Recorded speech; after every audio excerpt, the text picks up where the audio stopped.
रुक जाओ। ओ बीवी, चाय चाय चाय चाय बना के हम लाए भाई।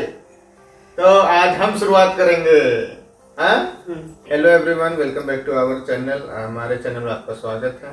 ठीक है, आज स्मिता देखिए क्या बताने वाली है। तो चलिए, हमारे चैनल में आप लोग का स्वागत है। मैं आज आप लोग के साथ शेयर करने जा रही हूँ अपना एक्सपीरियंस जर्मनी में, अपना कैसे घर बाई किए हैं, क्या क्या प्रोसेस होता है, आज आप लोग के साथ शेयर करने वाली हूँ। जर्मनी में जो इंडियन रह रहे हैं और घर लेना चाह रहे हैं तो उनके लिए यूजफुल वीडियो है। हम लोगों को ना बहुत सारे लोगों ने रिक्वेस्ट किया है कि जो हमने न्यू हाउस लिया है ना, तो घर लेने का प्रोसेस जर्मनी में क्या है और फिर यहाँ पर ना लोन का भी क्या प्रोसेस है, क्या प्रोसेस एग्जैक्टली। तो ये ओवरऑल 2 टॉपिक आज हम लोग आप लोगों के साथ लेके आए हैं। तो अभी स्मिता जो है बताएगी।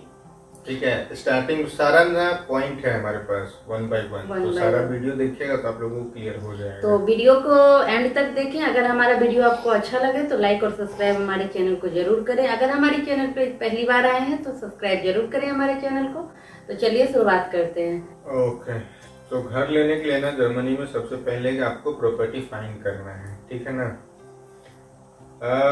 हम इंडियन लोगों के यहाँ पे ना डिसीजन लेना पड़ता है कि अगर हम यहाँ हमेशा रहना चाह रहे हैं तभी घर लेते हैं लोग। तो जैसे हम लोगों ने क्या किया था ना, घर लेने से पहले हम दोनों में बहुत डिस्कशन होता था कि हमें हाउस चाहिए कि अपार्टमेंट चाहिए। ठीक है, हम लोग सिटी में रहेंगे कि सिटी से बाहर रहेंगे। ठीक है, और स्पेशली बजट का भी रहता है कि हमारा बजट क्या है। ठीक है, हमारा फाइट होता था। मुझे सिटी में रहना था, इन्हें ये नहीं था। मुझे ये था कि कुछ भी मिल जाए, हाउस या घर, हमको सिटी में रहना था। बट इनका था क्राइटेरिया ये था कि हमें सबसे पहले हाउस सर्च करना है। अगर हाउस नहीं हुआ उसके बाद हम अपार्टमेंट में जाएंगे। तो ये हमारा गोल था पहले। तो हमारा ये 3-4 क्राइटेरिया था जिसके बेस पे हमें घर मिला, तभी हम लोग आगे बढ़े। ठीक है, तो एक बार आपका प्रॉपर्टी जो है आपने लोकेट कर लिया, उसके बाद आपको है ना कि जाना पड़ेगा मतलब बैंक के पास लोन के लिए। अब देखिए यहाँ पे ना 2 चीज है, या तो आप डायरेक्टली बैंक के पास जा सकते हैं लोन के लिए, या तो यहाँ पे ना जर्मनी में फाइनेंस बिराटर होता है, मतलब कि फाइनेंस एडवाइजर होता है। तो वो फाइनेंस एडवाइजर के पास आपको जाना होगा। ठीक है, उसको वो प्रॉपर्टी दिखाना होगा कि उसका क्या प्राइस है। ठीक है, फिर बेस्ड ऑन आपका इनकम, यहाँ बहुत सारे फैक्टर देखते हैं। ठीक है, इनकम कितना है, खर्चा कितना है, आपके पास कुछ और दूसरा लोन तो नहीं है।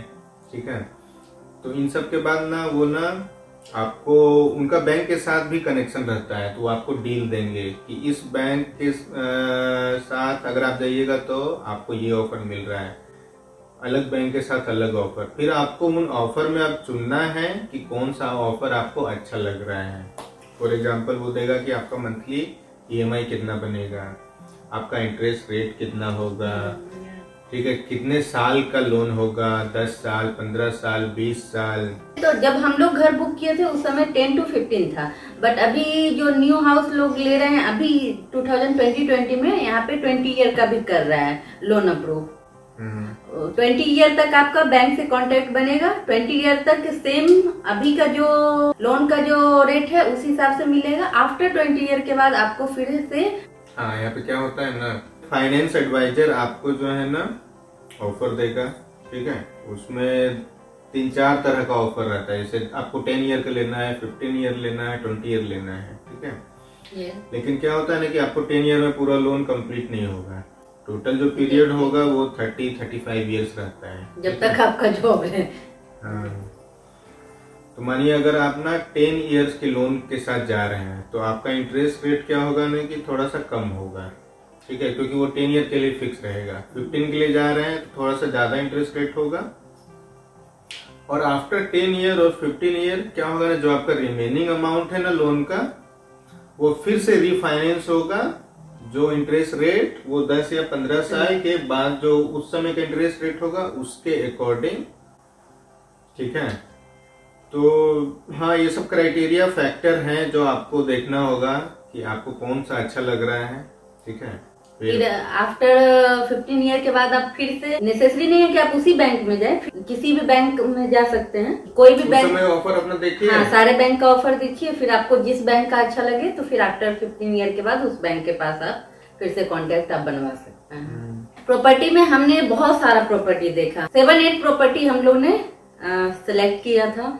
हमने सब जगह जाके लोकेशन, एरिया, ट्रांसपोर्टेशन सब कुछ चेक करना पड़ता है, क्या क्या ट्रांसपोर्टेशन है, सुपरमार्केट क्या है, सुपरमार्केट हो गया, स्कूल हो गया, ठीक है, डॉक्टर हो गया, ठीक है, कम्युनिकेशन हो गया, ये सब भी फैक्टर था हमारा। बहुत ऐसे जगह थे, सुपरमार्केट तो एक भी नहीं था, वो आपको सिटी ही जाना पड़ता, और अगर आपके पास कार है तो आप जा सकते, अदरवाइज आपके पास अगर कार नहीं है तो आपको फिर बहुत प्रॉब्लम होगा। थैंक गॉड कि हमारे एरिया में स्कूल भी है, स्कूल भी यहाँ पे है, फिर ट्रेन स्टेशन भी है, बस स्टेशन है, टैक्सी स्टैंड है। तो आप घर जब भी सर्च करें तो प्लीज चेक करें कि आपके एरिया में क्या क्या है, वो बहुत इम्पोर्टेंट है, क्योंकि आपको उसी एरिया में लॉन्ग टर्म के लिए रहना है, तो जीवन भर के लिए रहना है, जीवन भर के लिए नहीं रहना है। मैंने घर लिया है, मुझे मालूम नहीं कि मैं कितना दिन, इनका बहुत इच्छा था।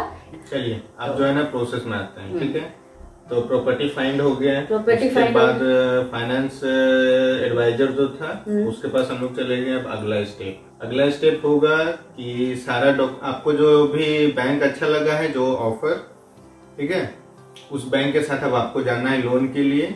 तो आप जो है रिक्वेस्ट उस बैंक को भेजें, आपका सारा डॉक्यूमेंट जो है बैंक के पास जाएगा, ठीक है, जो डॉक्यूमेंट लोन के लिए जरूरत होता है। अब जो है बैंक कुछ टाइम लेता है डिसीजन लेने में, मिनिमम 3 से 4 वीक मिनिमम। हाँ, 3 से 4 वीक लग ही जाता है, हम लोग का तो 3 वीक लग गया था। 3 वीक क्या है ना। तो बैंक जो है ना बहुत कुछ चेक करता है कि आपका जॉब किस तरह का है, ठीक है, परमानेंट है, फ्रीलांसर है, कितने दिनों से उस कंपनी में काम कर रहे हैं, आपका खर्चा कितना है, आपका कोई और लोन तो नहीं है, आपका प्रॉपर्टी कहाँ पर है, प्रॉपर्टी का प्राइस क्या है, मार्केट में क्या है, उस एरिया में क्या है, उसका लोकेशन कैसा है, ठीक है।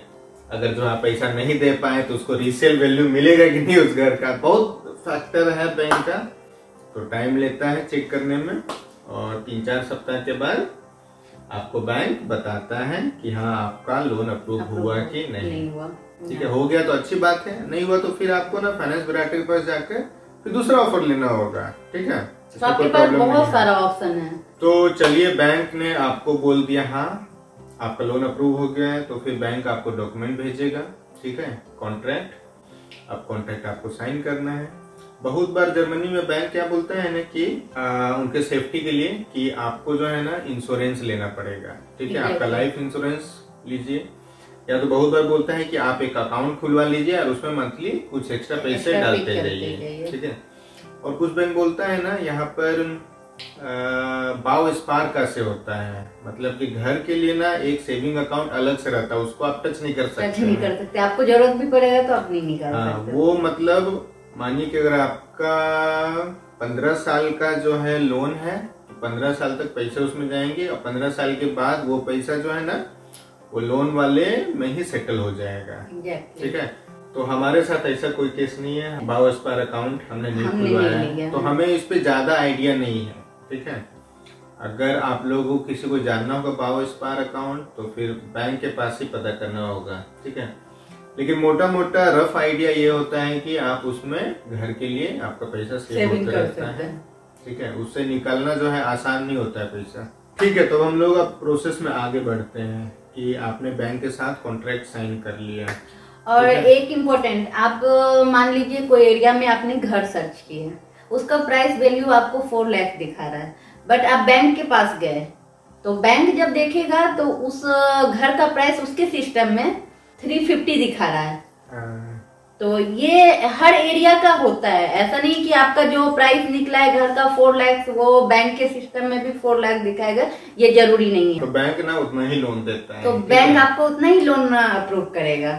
और एक बात है कि आप जितना अपना पैसा डालिएगा ना तो उतना इंटरेस्ट रेट यहाँ पे कम होता है, तो जितना आप अपना पैसा डालेंगे उतना आपका इंटरेस्ट रेट और कम होगा।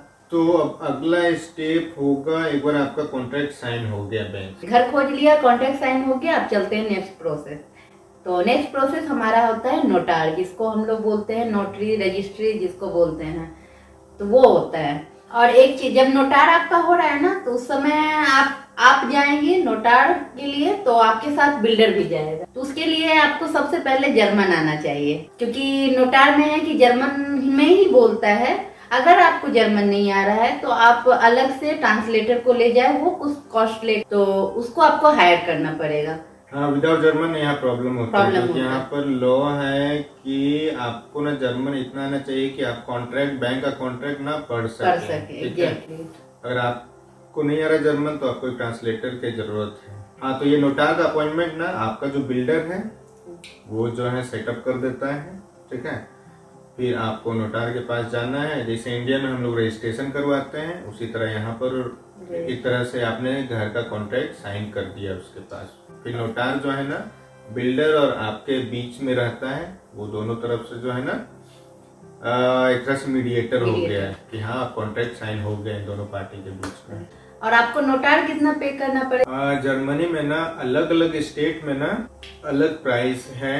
ठीक है, नोटरी का रजिस्ट्रेशन चार्ज अराउंड 7 to 8% जो है ना चार्ज ले लेता है। ये 7 to 8% जितना आपका घर का प्राइस है ना उसका आपको जो है ना रखना पड़ेगा इन सब अदर कॉस्ट।